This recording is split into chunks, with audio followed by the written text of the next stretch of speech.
Margaret sat in the waiting room, her hands folded in her lap. She was 43 years old, with kind eyes that had seen their share of joy and sorrow. Her appointment was at 2 o'clock with a new gynecologist. She'd been putting it off for months, but something had been bothering her, something she couldn't ignore anymore.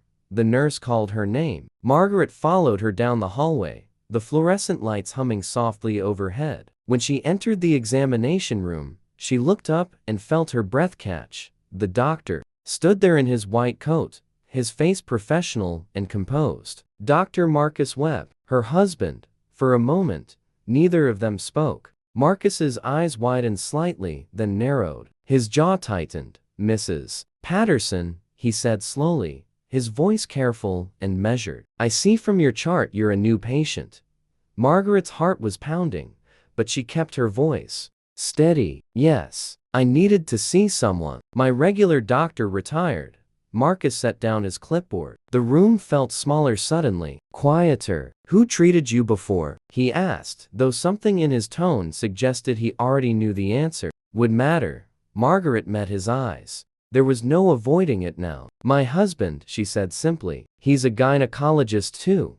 The silence that followed was heavy. Marcus's face went through several emotions at once. Confusion, realization, and then something else. Something darker. He walked to the counter slowly, his back to her. When he turned around again, his expression was serious, almost grim. "We need to run some tests right away," he said, his voice tight. "What I'm seeing shouldn't be there." Margaret felt a chill run through her body. "What do you mean?" Marcus hesitated. For a moment, she saw the man behind the doctor, the person struggling with what he'd discovered. "I mean that based on what I'm observing, there are abnormalities. Things that concern me deeply. Things that should have been caught by your previous physician." The implications hung in the air between them like smoke. Margaret had suspected something for weeks. The discomfort, the irregularities. But she'd trusted Daniel, her husband of 18 years. Dr. Daniel Patterson, respected in their community, beloved by his patients. The man who had held her hand through 2 miscarriages. The man who had promised her forever.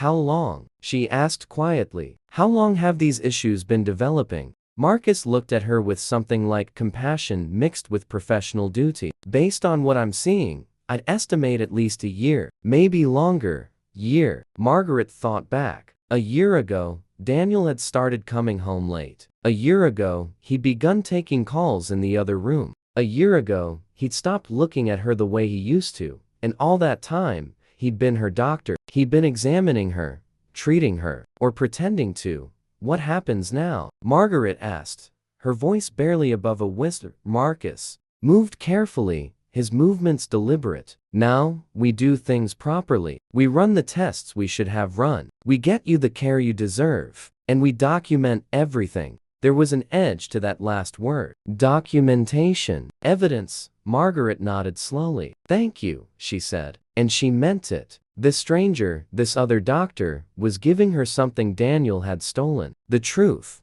The tests took several weeks. Margaret went through them in a kind of daze. She didn't tell Daniel at first. She watched him instead, really watched him. She saw how he avoided her questions about her health, how he brushed off her concerns, how he'd check his phone constantly at dinner, a small smile playing at his lips. She wondered who was on the other end of those messages. She wondered how long he'd been betraying her, in how many ways. When the results came back, Marcus called her himself. "I'd like you to come in," he said. "And Margaret, you might want to bring someone with you, a friend, family." She went alone. She'd always been strong that way, independent. It's what Daniel had said he loved about her. Once upon a time, Marcus's office was warm, filled with books and a photograph of 2 children on his desk. He gestured for her to sit. "The good news," he began carefully, "is that with proper treatment,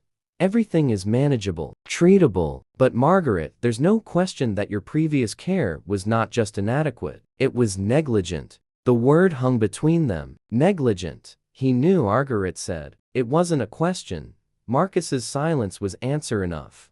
Why would he? Margaret trailed off. But she knew. She'd known for a while now. Daniel wanted out. But divorce. would mean splitting everything: his practice, their home, their savings. Daniel had always been careful about money, meticulous. If she became ill, truly ill, from untreated conditions, well, that changed things, didn't it? Margaret sat very still. She thought about kindness, about the vows they'd taken. She thought about trust, about how she'd placed her life, quite literally, in Daniel's hands. She thought about revenge too. It flickered through her mind like lightning, hot and bright. But revenge, she knew, had a way of burning the one who held it. What would you like to do? Marcus asked gently. There are channels, medical boards, legal options. Margaret looked at the photo on his desk. Your children? She asked. Marcus nodded. 10 and 12. They're lucky to have you. He smiled sadly. Their mother and I divorced 3 years ago. I know something about betrayal too. They sat in comfortable silence for a moment. Two people who'd been hurt, who understood the weight of broken promises.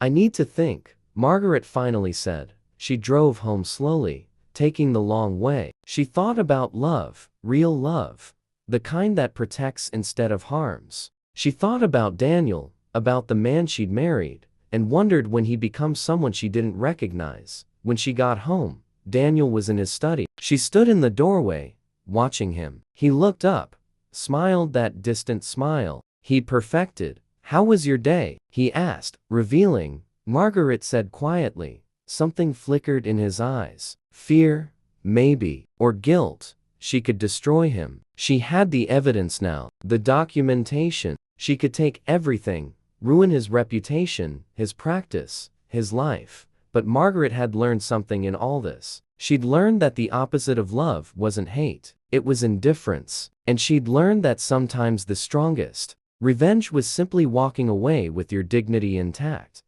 Daniel, she said calmly, I'm leaving. I've already spoken to a lawyer. You'll be hearing from them, and from the medical board. His face went pale. Margaret, I don't know what you think. Don't, she interrupted, her voice firm, but not cruel. Just don't. She turned to leave, then paused. I hope whatever you were protecting, whatever you thought was worth this, I hope it was worth it. 6 months later, Margaret sat in a coffee shop, healthy, strong, free. She'd learned that betrayal couldn't break you unless you let it. That kindness was a choice you made every day. That love, real love, was worth waiting for, worth believing in after everything. Her phone buzzed. A message from Marcus. Just checking in, it said. How are you? Margaret smiled. She was good, better than good. She'd survived. She'd healed. And she'd learned that sometimes the greatest act of revenge was living well. She typed back, I'm wonderful. Thank you for saving my life. And she meant it, in every possible way.